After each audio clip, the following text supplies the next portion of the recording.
The morning sky above Earth was soft and blue as the ship from the Galactic Education Council arrived. It floated silently over the city, casting a long shadow on the buildings below. People looked up and waved, some with curiosity, others with quiet pride. The ship wasn't large, but it was elegant, shaped like a silver leaf gliding on invisible winds. Inside, 6 alien students stood near the viewing window. Their faces showed excitement, confusion, and a little arrogance. They came from peaceful planets, where war had been erased generations ago. They studied culture, philosophy, and science. Earth was their final stop in a long tour of less developed worlds. They thought they were here to observe history, nothing more. The lead student, Telara, spoke with a confident tone. "I heard humans still keep records of their wars. Primitive, isn't it?" Another Jellin laughed. "They call it education. We call it obsession." Their teacher, Elder Naro, didn't respond. He simply watched Earth below, his eyes thoughtful. He had read the files.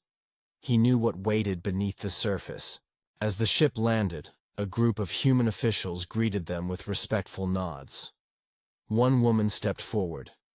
She wore a dark blue suit and carried a tablet in one hand. Her name tag read, Ambassador Riley. "Welcome to Earth," she said, her voice calm and clear. "You've been invited to one of our most secure learning centers, the Global War Archive." The students exchanged looks. The name sounded heavy.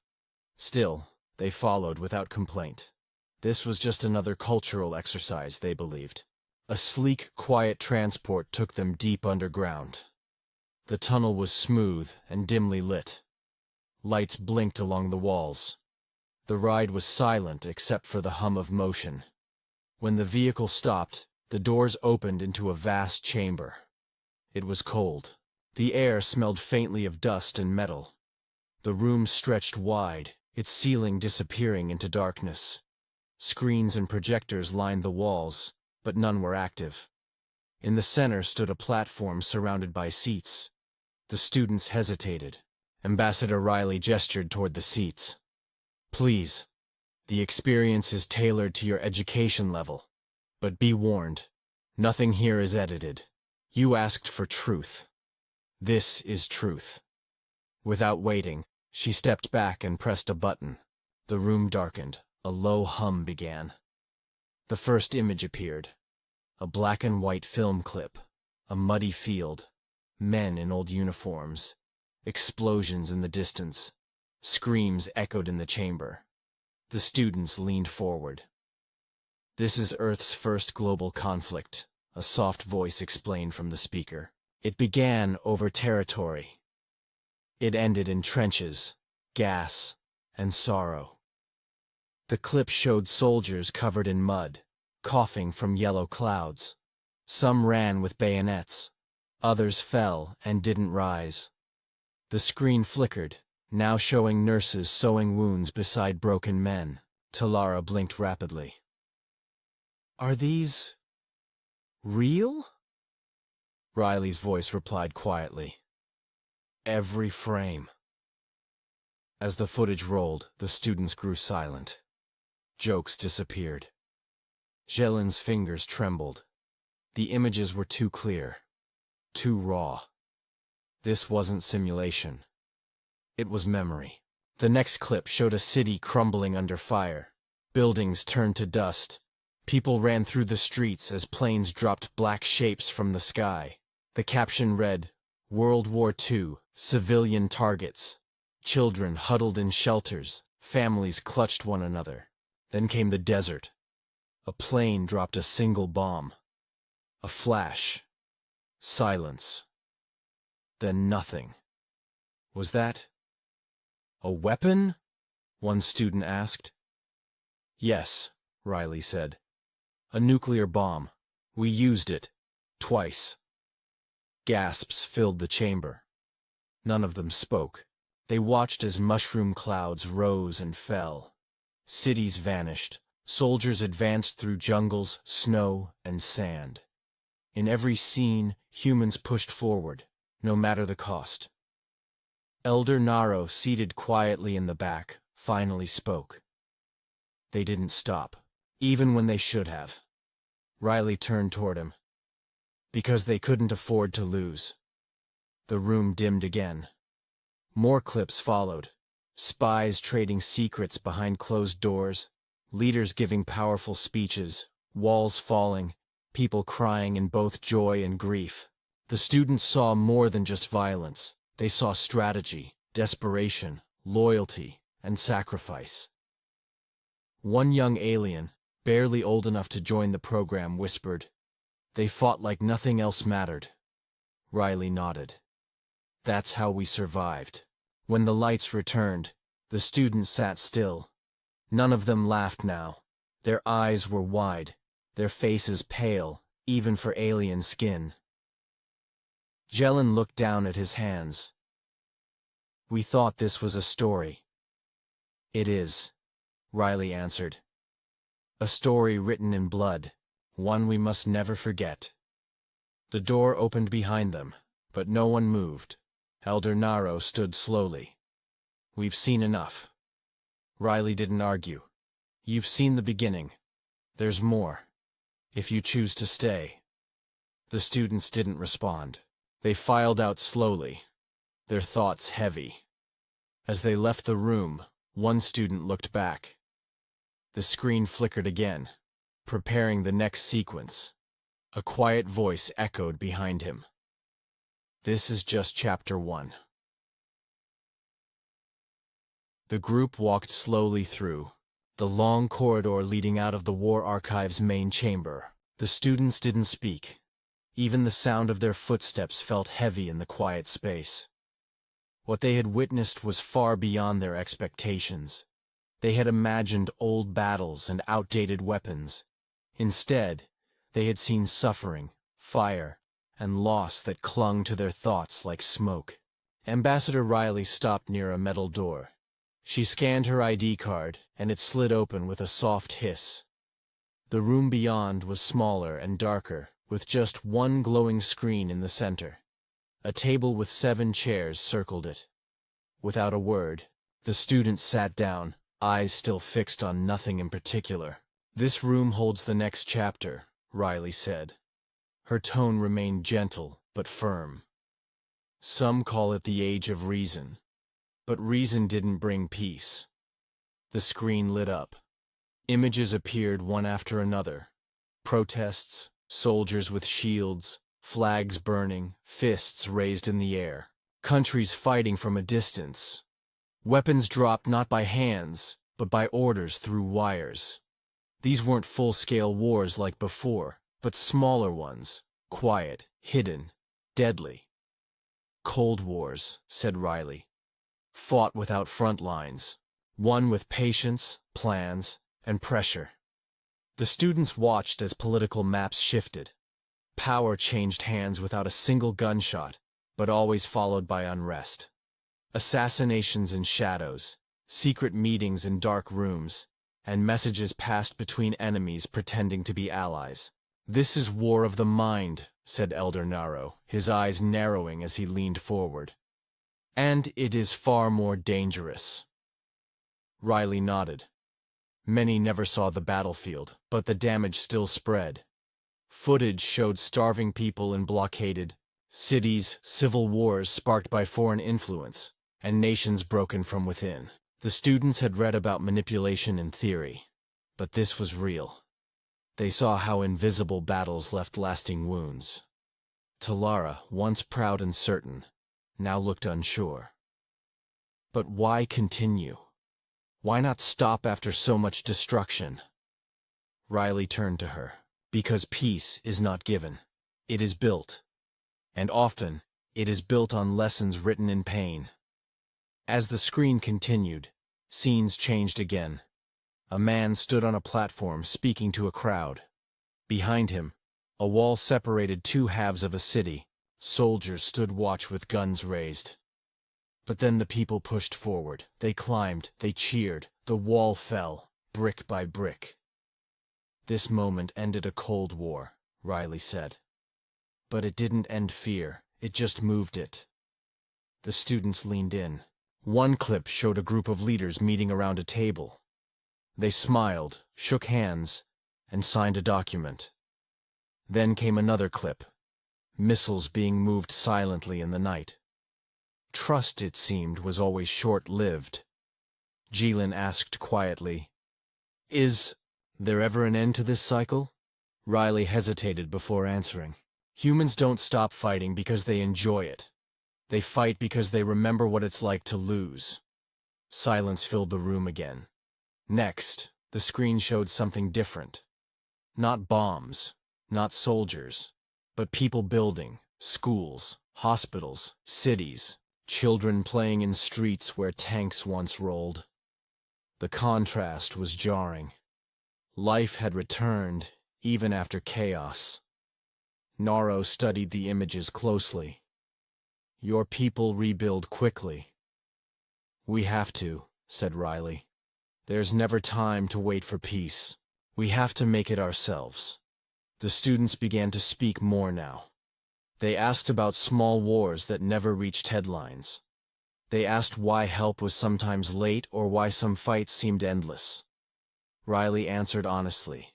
She didn't hide failure or mistakes. She simply told the truth. Every conflict, she explained, had reasons. Sometimes right, sometimes wrong. But behind each one stood people trying to survive, trying to protect, or simply trying to be heard.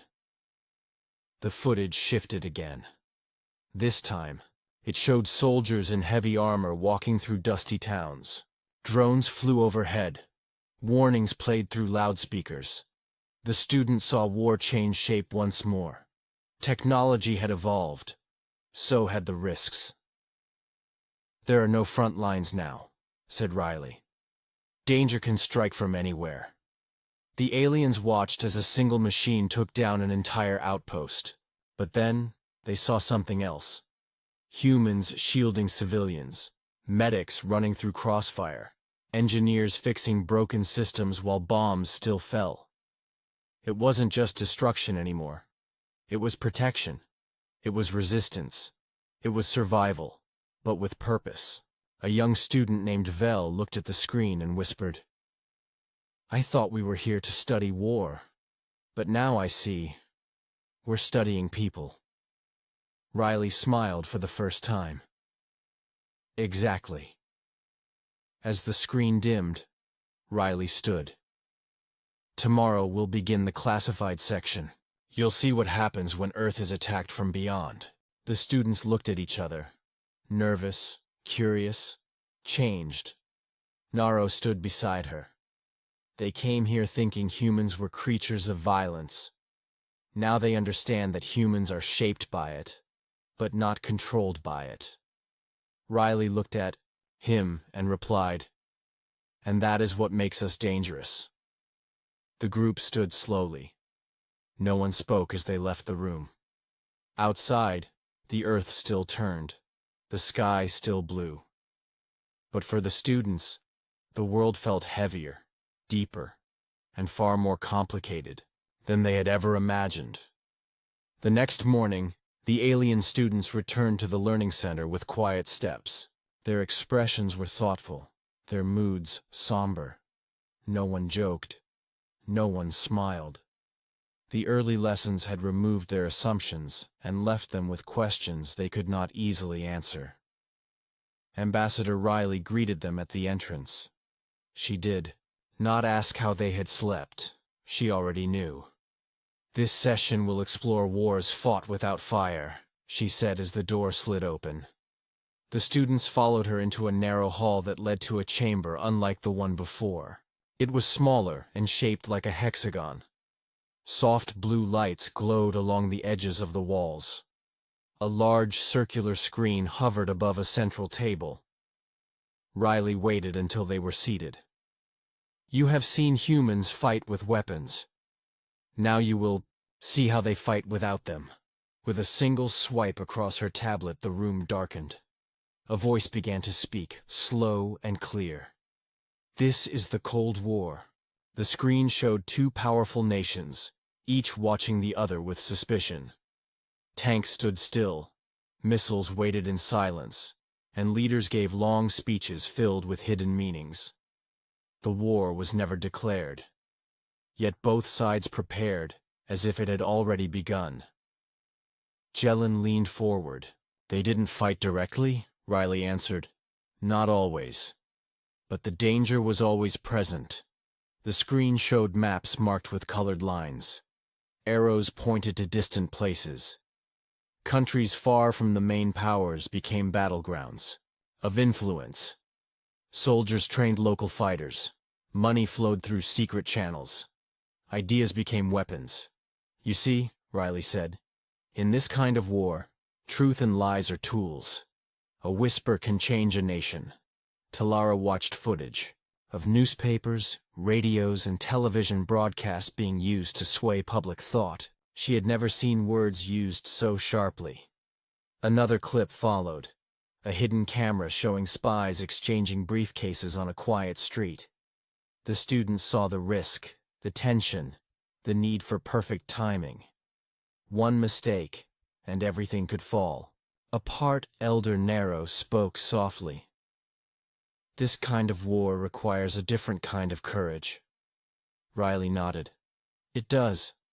Fear is constant, but action must be slow." Next came stories of close calls.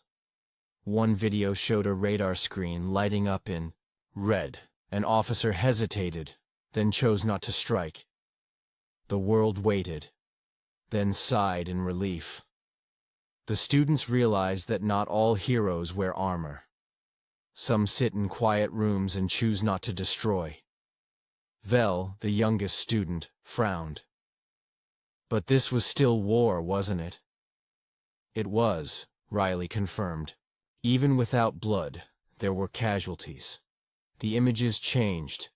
Economic battles took center stage. One country blocked trade.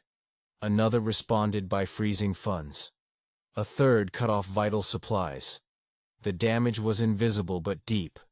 Families struggled. Governments fell. New leaders rose from the ruins. "These are battles of control," Narrow said. "They test strength and patience," Riley added, "and trust, or the lack of it." Then came the personal side, stories of people caught in the middle. Scientists forced to build weapons they feared. Artists jailed for speaking their minds. Families separated by walls. The screen showed a mother sending a letter that never reached her son. A boy reading banned books in secret. The students were silent. "You ask why we remember," Riley said. "Because silence can be louder than bombs." One clip stood out. It showed a young man standing before a tank, unarmed, refusing to move. The tank stopped. For a moment, the entire world held its breath. That moment became a symbol, a reminder that even one person can make a difference. The students now saw war in a new way. It wasn't always fire and noise. Sometimes it was a quiet struggle between what was right and what was allowed. Talara whispered. "They fought without fighting. And yet," Riley replied, "the damage was very real." As the session neared its end, the screen displayed faces. Leaders, soldiers, citizens, rebels. Some had won, some had lost. All had chosen a side. "Cold wars shape hearts and minds," Riley said. "They leave no ruins on the land, but plenty in the soul." The lights rose slowly. None of the students moved. Their eyes remained fixed on the now black screen. Their thoughts ran deep. Elder Narrow stood first. He looked at each of his students, then at Riley. "This lesson was necessary." Riley gave a respectful nod. "It's not over. Tomorrow you will see what happens when Earth is pushed too far." With that, she walked them to the exit. Outside, the wind was gentle. Trees swayed quietly in the light breeze. Life seemed normal. But inside each student, a new understanding had taken root. They spoke little that evening. Each one spent time alone, replaying the quiet wars they had just learned about. What stayed with them most wasn't the maps or the speeches. It was the eyes of the people who had lived through those silent battles. For the first time, they understood that war could be hidden, and just as harmful. And they weren't sure which kind scared them more. Rain tapped lightly against the glass as the students returned for the next session. The weather matched their thoughts. Quiet, steady, and serious. Each of them walked without speaking, their minds still full from the last lesson. The Cold Wars had shown them a battlefield that couldn't be seen. But today, they would face stories that history rarely told. Ambassador Riley met them at the archive door. Her face held no expression. "Today, you will learn about the forgotten wars," she said. "Conflicts that history sometimes ignores but shaped millions of lives." They followed her down a narrow path, deeper into the facility. The room they entered was filled with small screens instead of one large one. Each screen showed a different place, a different fight, a different story. These were not global wars, Riley explained, but they mattered, because to the people involved they were everything. The lights dimmed. The first screen showed a green jungle, thick with trees and soaked with rain. Small groups of soldiers moved carefully through the shadows, watching every step. They were tired, hungry, and soaked, but they kept going.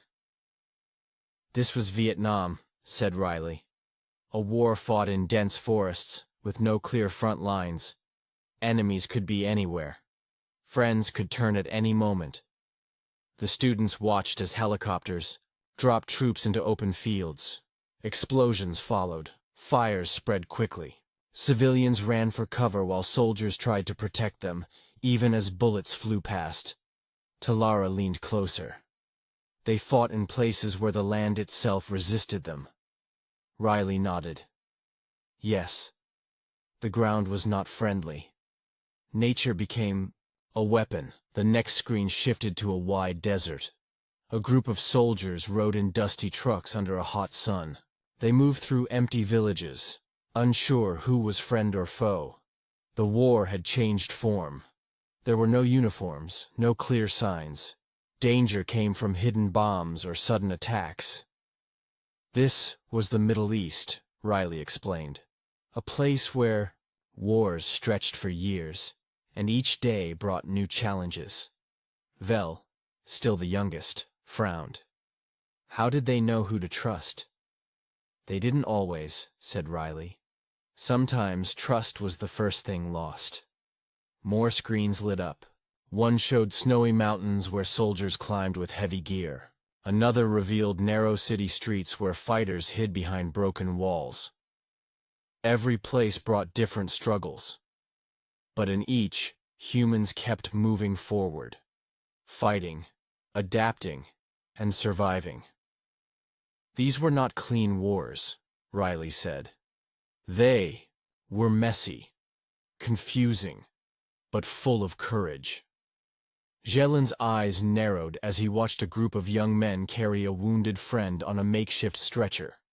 One stumbled but didn't let go. They help each other, he said. They have to, Riley replied. In forgotten wars, soldiers become brothers. That's how they endure. The screens continued to shift. Now came stories not just of battles, but of choices. One showed a soldier refusing to fire because a child stood too close. Another showed a medic using torn cloth to stop bleeding in the middle of a dirt road. A pilot dropped food instead of bombs. A commander shared water with a captured enemy. These moments don't win wars, said Riley. But they remind us who we are. Elder Narrow watched quietly.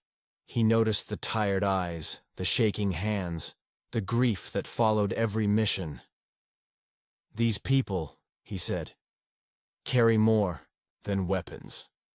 They carry the weight of decisions, Riley agreed. And the burden does not end when the war does. The next screen was still. It showed a single man sitting in a dark room staring at the wall.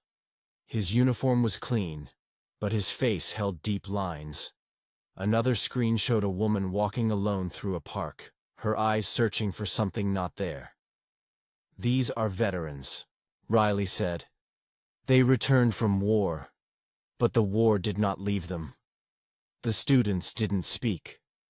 One by one, the screens turned off. The room grew quiet.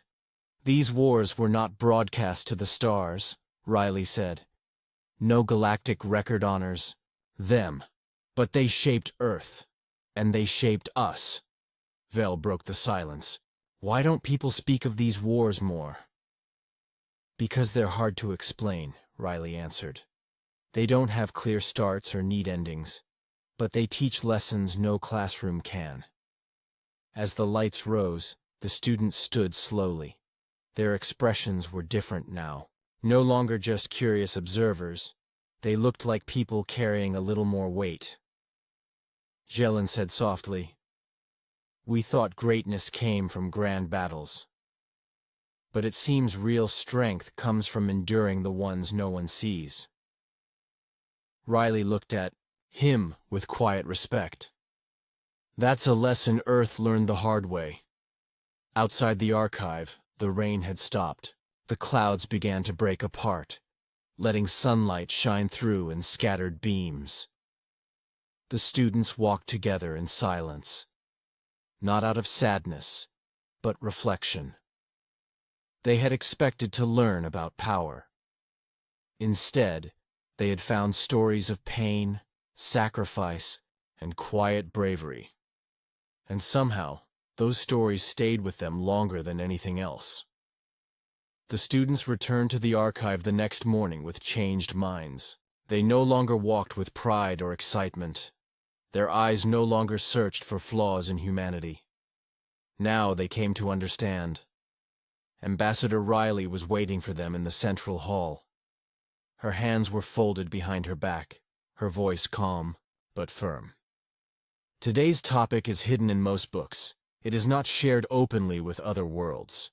But you've earned the right to see it." Without another word, she led them to a chamber deep below the ground. This room was different. The air felt colder. The walls were lined with heavy doors, each sealed with thick glass. At the far end, a large screen blinked, waiting to begin. "This is where Earth stores records of its first encounters with alien species," Riley said. "Not every visit began with peace." The room darkened. The screen came to life. A grainy video played. First, it showed the sky above a small human town lighting up with strange colors. People ran outside, pointing at the stars. Moments later, the lights vanished. The next scene revealed broken trees, scattered metal, and a wide circle burned into the ground. "That was Earth's first clue," said Riley. "They thought it was just weather, until the visitors returned." The next clip showed what followed. A fleet of dark, smooth ships entering Earth's orbit. The aliens made no greetings, no messages. They attacked communication stations and military bases without warning. Talara's eyes widened. "They struck first?" "They did," Riley replied. "And Earth had to answer." The students watched as chaos unfolded across the planet. Human cities struggled, hospitals overflowed, satellites fell. But something strange happened. Instead of breaking down, humanity came together. Countries with long rivalries joined hands. Old enemies stood side by side. Jelen leaned forward. "They united?"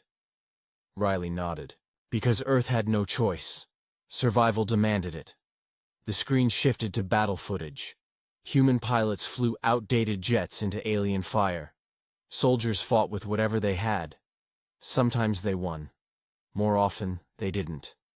But they kept pushing forward. "These were not warriors trained for space," Riley explained. "They were farmers, teachers, workers. They became soldiers overnight."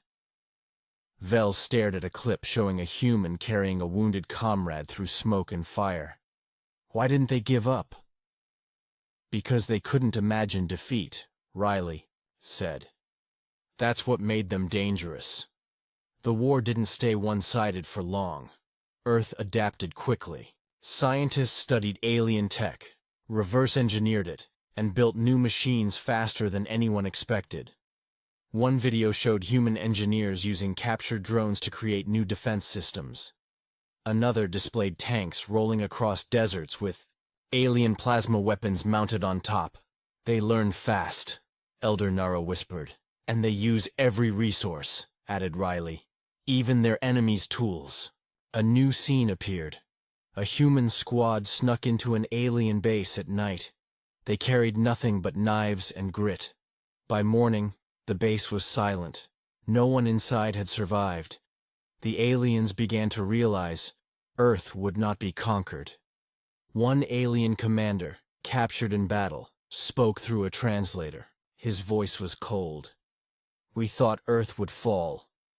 Instead, we saw the rise of a nightmare. Talara sat back in her seat. So they feared humans? They feared what humans could become under pressure, Riley answered. Not monsters, but something worse, relentless. The screen shifted again. Now it showed humans rescuing injured alien civilians left behind.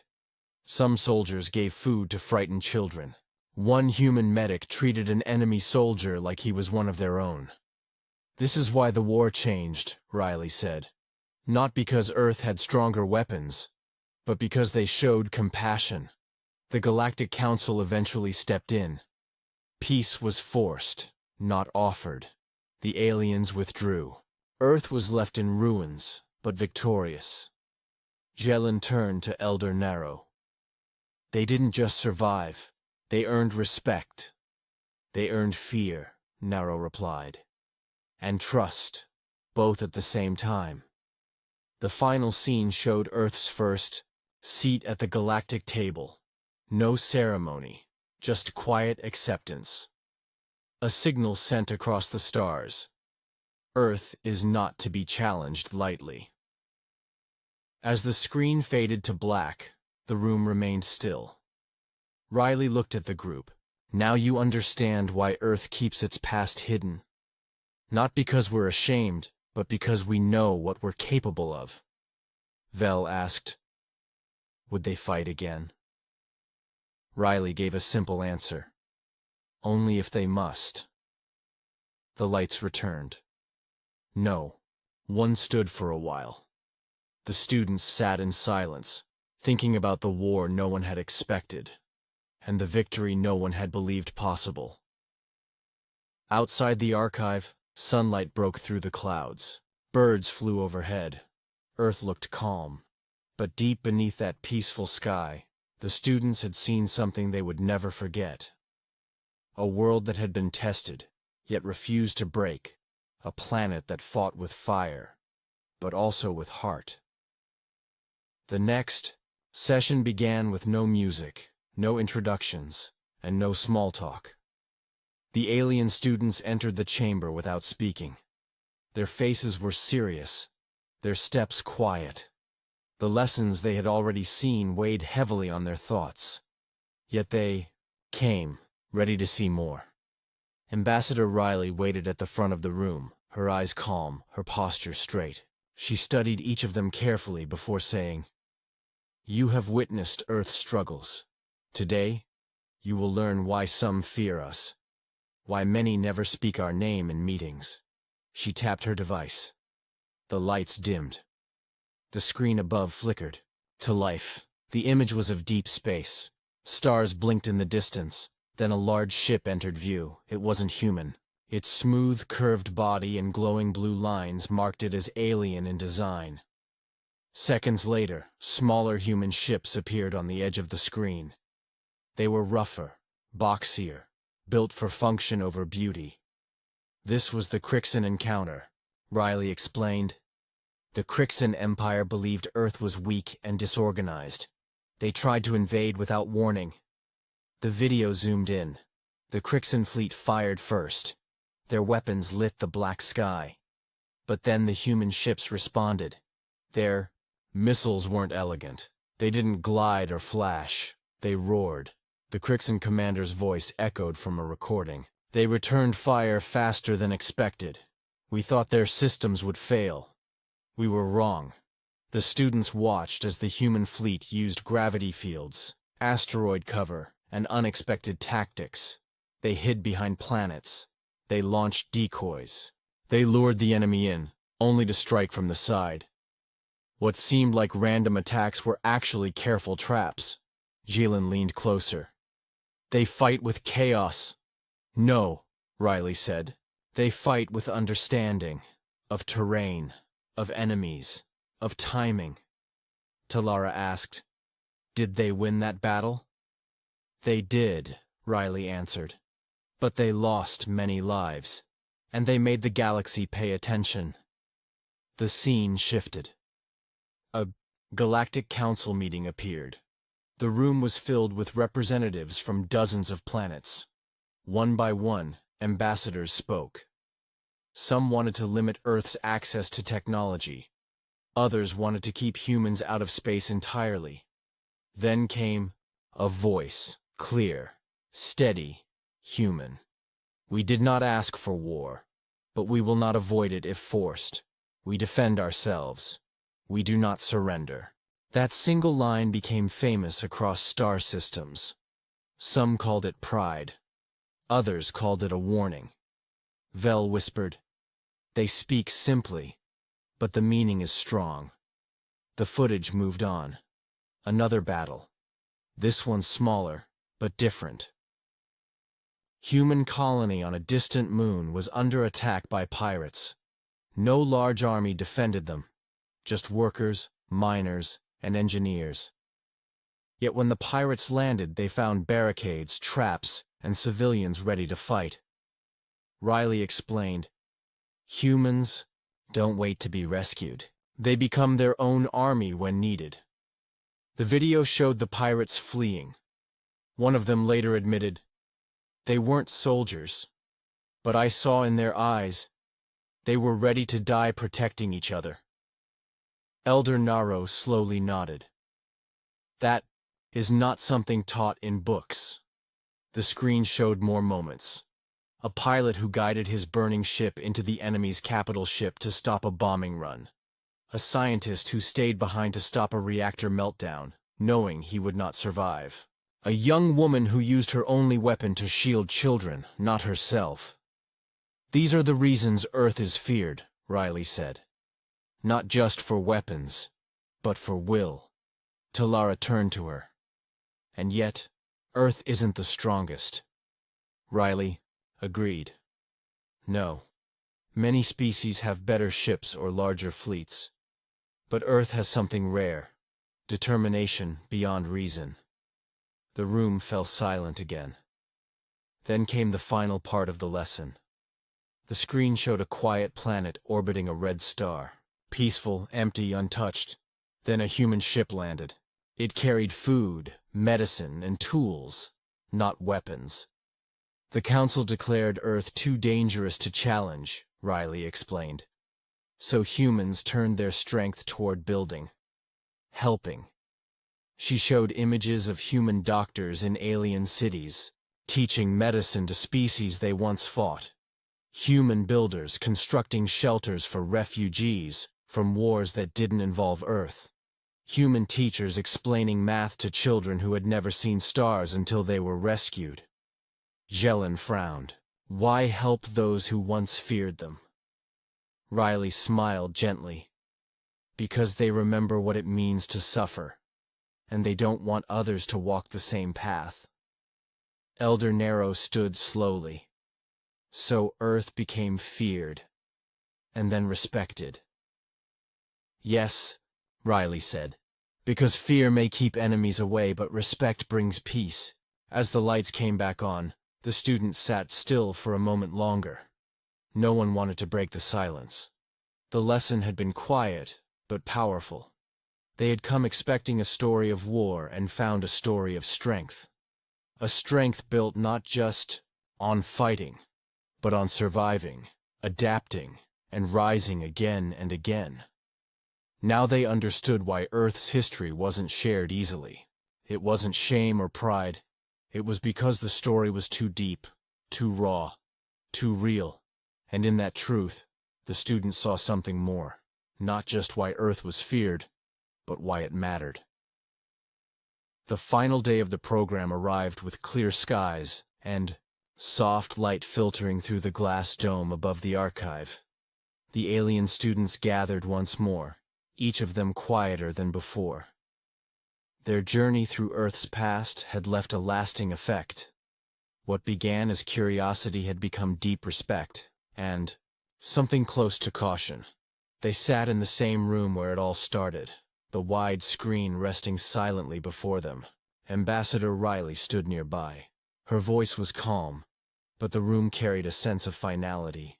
"You have seen humanity at its worst and at its best," she began. "Now, we offer you the last lesson. Not of war, but of choice." The screen brightened. A peaceful meadow appeared, filled with sunlight and quiet streams. Birds flew above, and flowers swayed in the breeze. "This is Earth today," Riley said. "This is what we fight to protect." Scenes of daily life followed. Children running through fields, teachers guiding young minds, families gathering around tables. Life had returned. Peace had been built with care, piece by piece, after many long struggles. Talara tilted her head. "It looks ordinary." "That's the point," Riley replied. "Ordinary things are the most valuable when they are earned." Next came a short clip from a diplomatic meeting. A human diplomat sat beside species once seen as enemies. They shared meals, laughter, and agreements. Not all were friends, but none were fighting. Vel watched closely. "So, humans changed?" "No," Riley said. "They remembered." Then, a shift in tone. A recorded message played. A voice, steady and firm, echoed across the room. "We do not seek war, but we will never bow to fear. Peace is our goal. Strength is our foundation." The students sat still. Jelen spoke softly. "That sounds like a warning." Riley nodded. "It is both a promise and a reminder." The screen moved on, showing moments when Earth was tested again. Pirates, rebels, and even false allies had tried to take advantage of humanity's peace. Each time the response was swift, precise, and without hesitation. "We do not strike first," Riley explained, "but we finish what others begin." "Elder," Naro spoke for the first time that morning. "There is a quiet strength here. One not built on pride, but memory." Riley turned to him. "Because our history isn't written in victories. It's written in survival." The students looked at each other. Their faces showed something more than understanding now. There was recognition. They had learned not only about Earth, but about themselves. Their own cultures had forgotten what it meant to fight for something. Earth had reminded them. A final scene appeared. A small village rebuilding after a disaster. Human hands lifted stone, cleared rubble, and shared bread with strangers. No army, no leaders, just people helping each other. "Even after peace," Riley said, "humans work to keep it, because they know how easily it can vanish." Talara stepped forward, her voice calm. "We came to study your past, but we've seen our future." Riley smiled. "Then you've learned what truly matters." One by one, the students stood. They walked to the center of the room and placed their hands on a glass panel. The screen changed, recording their presence in the archive's guest log. It wasn't just formality, it was a sign of understanding. Vel hesitated before turning to Riley. "Will Earth keep growing?" Riley answered without pause. "Always. We don't stop. We adapt, rebuild, and move forward. Jalen added, even when it hurts. Especially then, Riley said. The visit had ended, but the lessons would continue long after they left. The students were no longer just visitors. They were now messengers, carriers of stories too powerful to be forgotten. They exited the building. The earth stretched out before them, bright and full of sound. Children laughed somewhere nearby. A dog barked. The wind carried the scent of grass. Elder Naro paused and looked back once. He knew what he had to write in his report. Humanity is not perfect, he would say. But perfection is not their strength. Their strength lies in persistence, in heart, and in their refusal to fall. Above them, the ship waited to return them home. As they boarded, none of the students looked away from the planet below. They had arrived expecting to judge a species. They left having learned from one, and in that, they knew. Peace should never be mistaken for weakness. Because if Earth ever had to rise again, it would do so without fear, and the stars would never forget it.